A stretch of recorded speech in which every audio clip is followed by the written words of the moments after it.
was desperate to touch the culture from my mother. My mother's from Chile, my dad's from Nebraska. When you carry two cultures inside of you, two languages, two kitchens, two ways of seeing the world, there are moments where that duality is such a gift. And then there are moments where it pulls you in so many directions, you don't know which life to build. Andrea Bazoín has lived in that tension her entire life.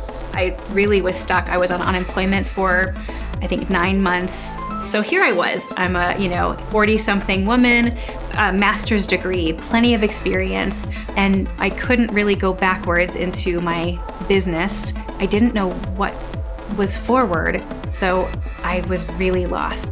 Andrea is a third culture adult, Chilean and Nebraskan, who went from immersing herself in Latin American studies to connect with her mother's roots, to building a 13-year career in higher education, to quitting it all and spending 4 years searching for what was next. Today, she's going to take you inside of that search, the moments of doubt, the sparks she followed, and how her unique cultural identity ultimately led her to the work that she was always meant to do. I'm Eliane Aldine, and this is Cultures, where we explore how growing up across cultures, countries, and identities shapes who you become. Let's do it.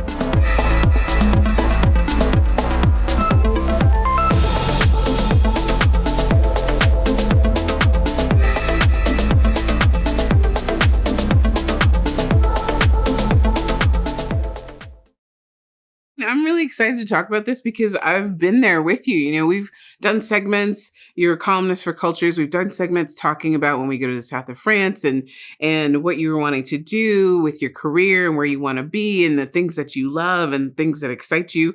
So what have you come to now? Yeah, well, us being friends as well as colleagues, I think you've heard all the, oh God, what am I doing with my life stories. I mean, it's been about 4 solid years of really thinking it through.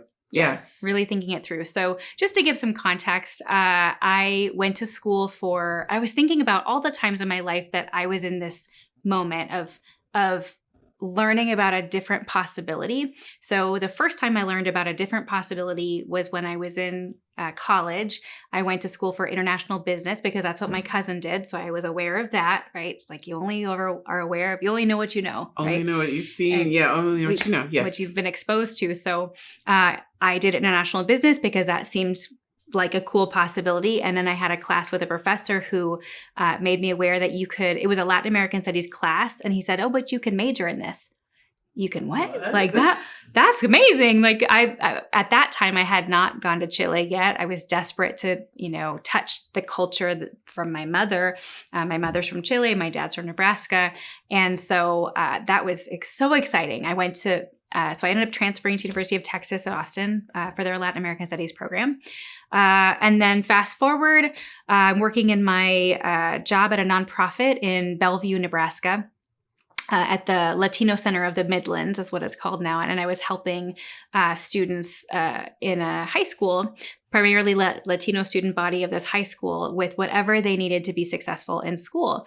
And one of the programs that we had to offer them was the scholarship program at Bellevue University. So I went to work there and then became aware that, you can actually make a career at a university. Again, not something, even though I went to a university, I saw people working there, but it just, sometimes things just don't click. And so I learned that you can have this career. And so I went to get a master's degree in higher ed administration. So another time, fast forward again, 13 years into my career, I'm working, at Colorado State University, which is where we met, and was just starting to feel out of alignment with my role because I got into the field trying to help first generation and low income students to get to college. And with the rising student loan debt, and I was just seeing so many students being saddled with huge debt and not necessarily sure what they wanted. And I just was starting to feel out of integrity with that positioning. And about that time, I was trying to help my mom, who is a social worker, and was struggling with technology at work to the point where she took an early retirement because it was just all too stressful. But really, she just quit her job because she couldn't, she was just overwhelmed with technology. And so I ended up, that sparked the idea for my business. So I quit my job, I quit my career in higher ed administration to start a business helping older adults with technology in the home.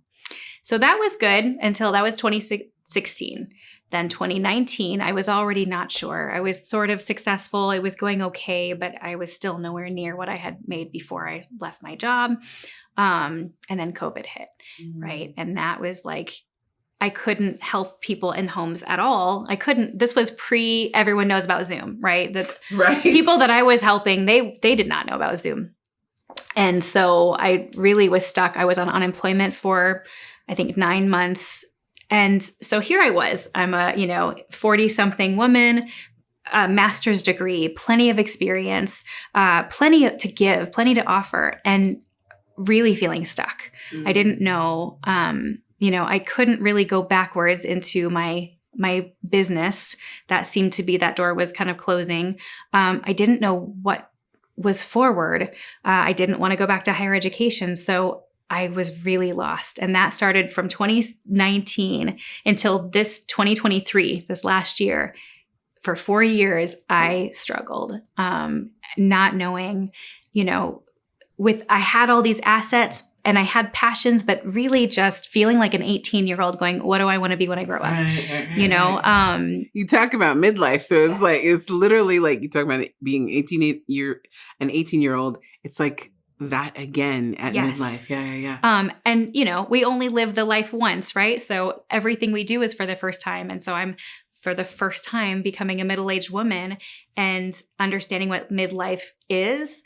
And for me anyway, it has absolutely felt like that, like a new start, except that you have all the experience and all the knowledge and wisdom. Right. And all the passion and fire. I know for me, I feel again like that 18-year-old going, it's not a daunting thought to be like, oh, so many more years of work. Right. Like I have so much more to give, right? I have so much more to offer, but I just didn't know what it was. So, I have a phrase that has guided my life probably the last, I would say 8 years. And it really came in handy in the last 4, which is follow the next sparkling crumb and the path begins to light up. What that means is you may not know where you want to go, but you need to pay attention to those moments or those people or those scenarios or situations where you go, and you just light up, right? That like sparkle comes. You go, oh, I love that. Or, oh, that person's so great. Or that experience was wonderful. You have to pay attention and kind of catalog them somewhere in your brain to create a little bit of a path. And so in those 4 years, I actually wrote down a list of all the things I did to try to answer this question, what do I want to be in the next stage, right? So some of those things were some of the obvious, like just talking to trusted friends and family, without the shame of, I never thought, how do I say this? I didn't pretend like I had it all figured out at any point. I was very vulnerable to say, I don't know what I'm doing. I don't know what I want to do next. Well, what's the point? I've never understood fake it till you make it. I'm like, that's just too stressful. I don't know right now. Right. I just don't know right now. And that's okay. But I do think there's a huge pressure to appear like you know what you're doing, to fake it till you make it, like act confident or all these things. And there just comes a point where that's not helpful. That's not going to be the reason. I think the reason it's not helpful is because if people think you have it all figured out, then they're like, oh, you got it. You don't need me. They don't help you. They don't help you. Right. And so because for whatever reason, I actually think it's a TCK thing. My entire life, people are like, oh, you look so confident. And I'm like, I'm not trying to look like I'm literally just sitting here. Right. But you're right. Then it's like when you need help, you got this. I'm like, but I'm telling you that I don't. Right. Can you please help? Yeah, absolutely. So I think just being able to say to people, I don't know. And here's what I'm thinking about. I mean, I would offer anything I could. I wasn't even like, get me this opportunity. Like, here's what I'm more or less thinking. So people could come, and they did. People would say, well, what about this? And what about that? And, sometimes it would work out. So another thing is just active self-development. So I was taking like professional development courses, personal development. I was taking about like dream building and then about how to, craft your resume, all kinds of stuff just to stay focused on, like, be ready, be prepared when that opportunity came. So did that.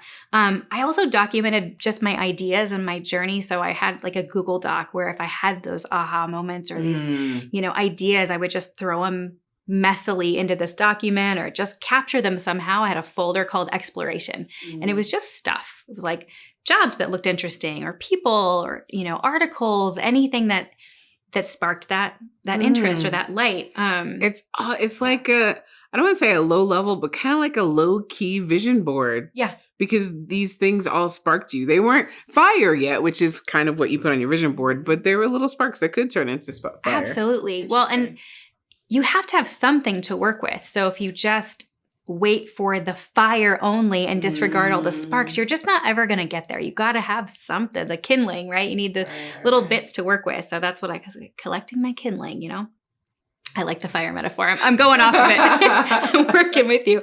The other thing is I kept working. So I held on to my consultancy. So even though I had unemployment, I was trying to find a job, couldn't get a job, couldn't even find an interview, that was humble pie. Like that was just with my experience, with my degree, with all these things, I think part of it is— You did have opportunities come to you, but to your point, they weren't necessarily the correct opportunities. Right. So just because a job is offered to you or you have them available to you, I mean, you don't want to walk into that and feel miserable or still have to struggle through where am I going and what am I doing?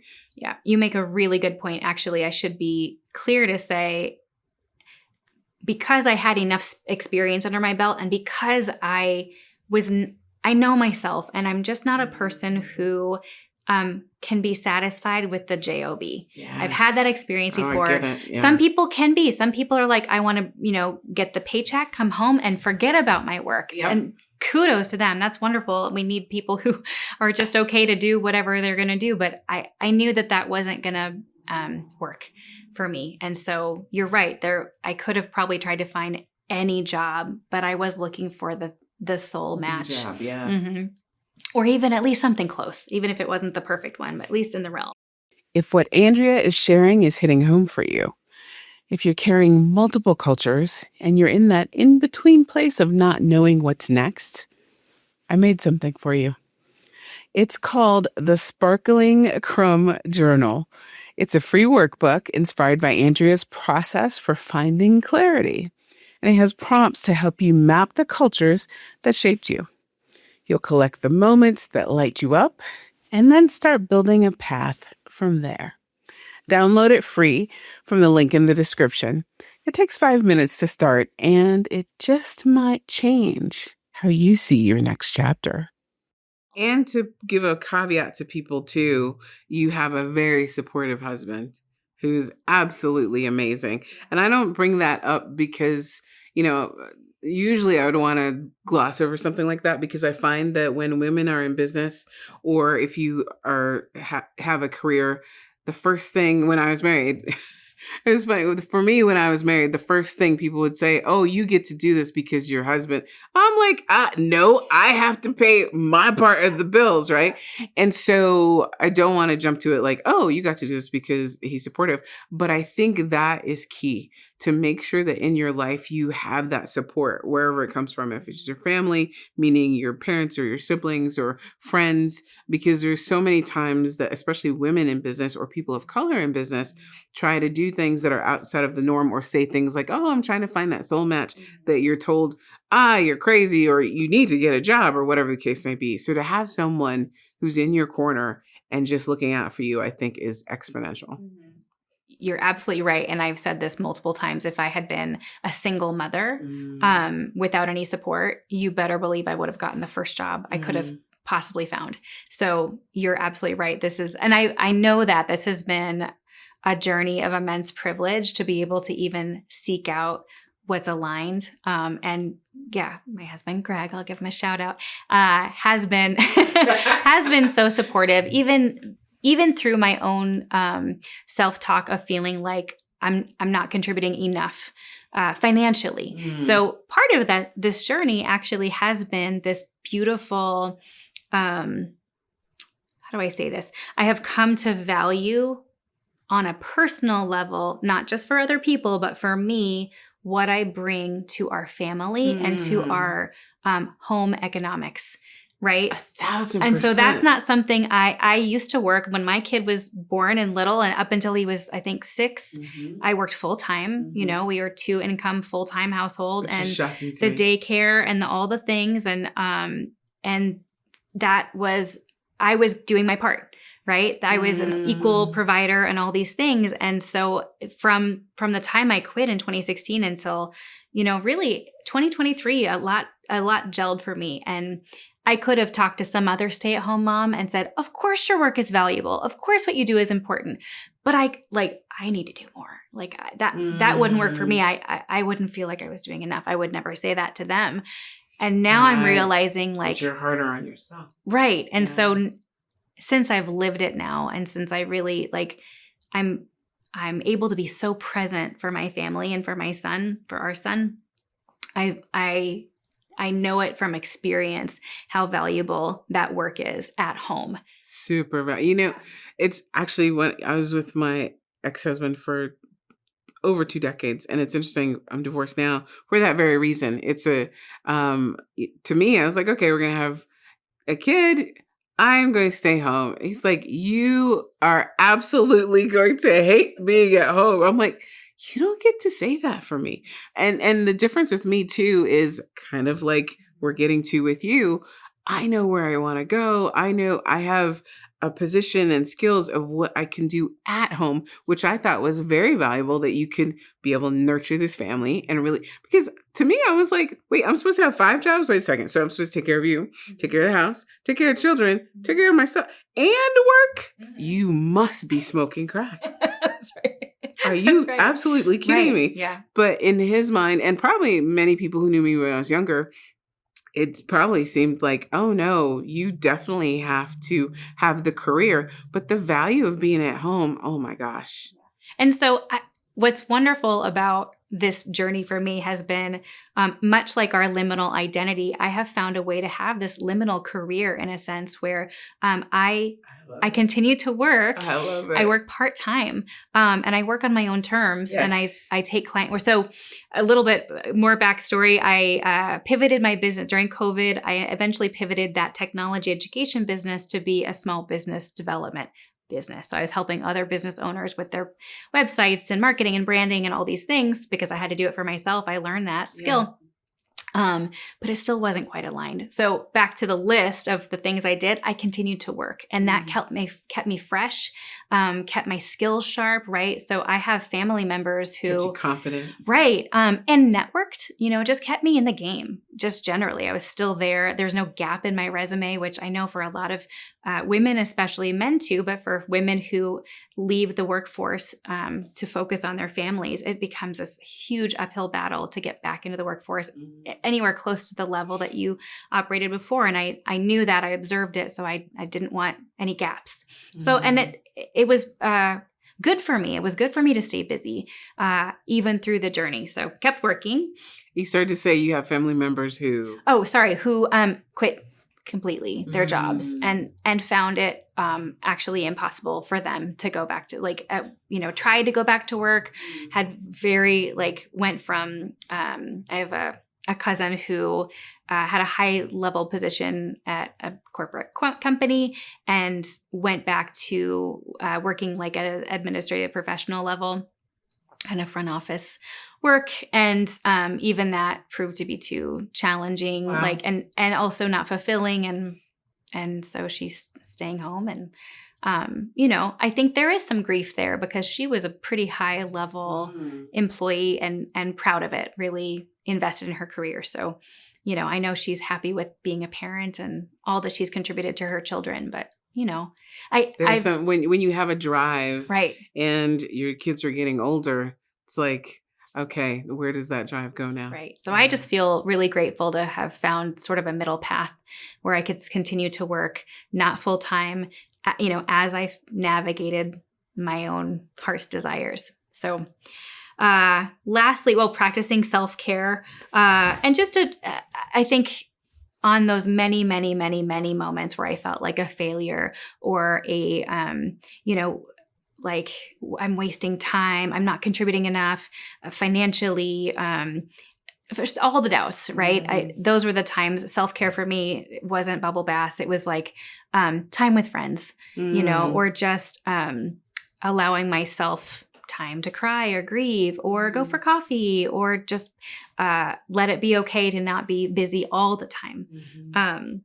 Cooking for our family, like really relishing what I was still contributing. You've really been digging into plant-based. Oh yes, that's part of the journey. Yeah, I guess I better let me fast forward a little bit. And then I stayed really, just as another point of advice, stayed really active on LinkedIn. So that I think LinkedIn is just magic. It is absolute magic. So here's where I'll fast forward. By this last 2023 summer, I was still just, I don't know what I'm doing. I was in France, mostly spending time with our son because somebody had to watch him. He's out of school, so I'm mostly with him and learning French. And came across some information about the number one thing that we can do to support the planet, which, I'm a very eco-conscious person. I have been since a young teenager, and have deeply wanted to get involved with sustainability, but didn't know what that could look like. I'm not a scientist. I just had no idea what that could be. And I love food and I love culture. And I learned that wasting less food, or reducing food waste and eating more plants. Those are the number one things we can be doing. So basically being conscientious around our food. That's at the top of the list of most impactful things we can do as individuals for the climate. And when I learned that, it just opened up again, like when I learned about Latin American studies, when I learned about a career in, higher ed, when I came to be aware of these things, it opens up a new cache of possibilities, right? Yeah. And so I thought, okay, I can be involved with that. I can be involved with helping people waste less food, eat more plants. And so from that moment, I just started hustling on LinkedIn. So I was just, because I had no network, I had no experience in this area, no network in this area. That 18-year-old coming into a total career pivot, right? This is new, but I have experience in other things. So I started emailing people on LinkedIn.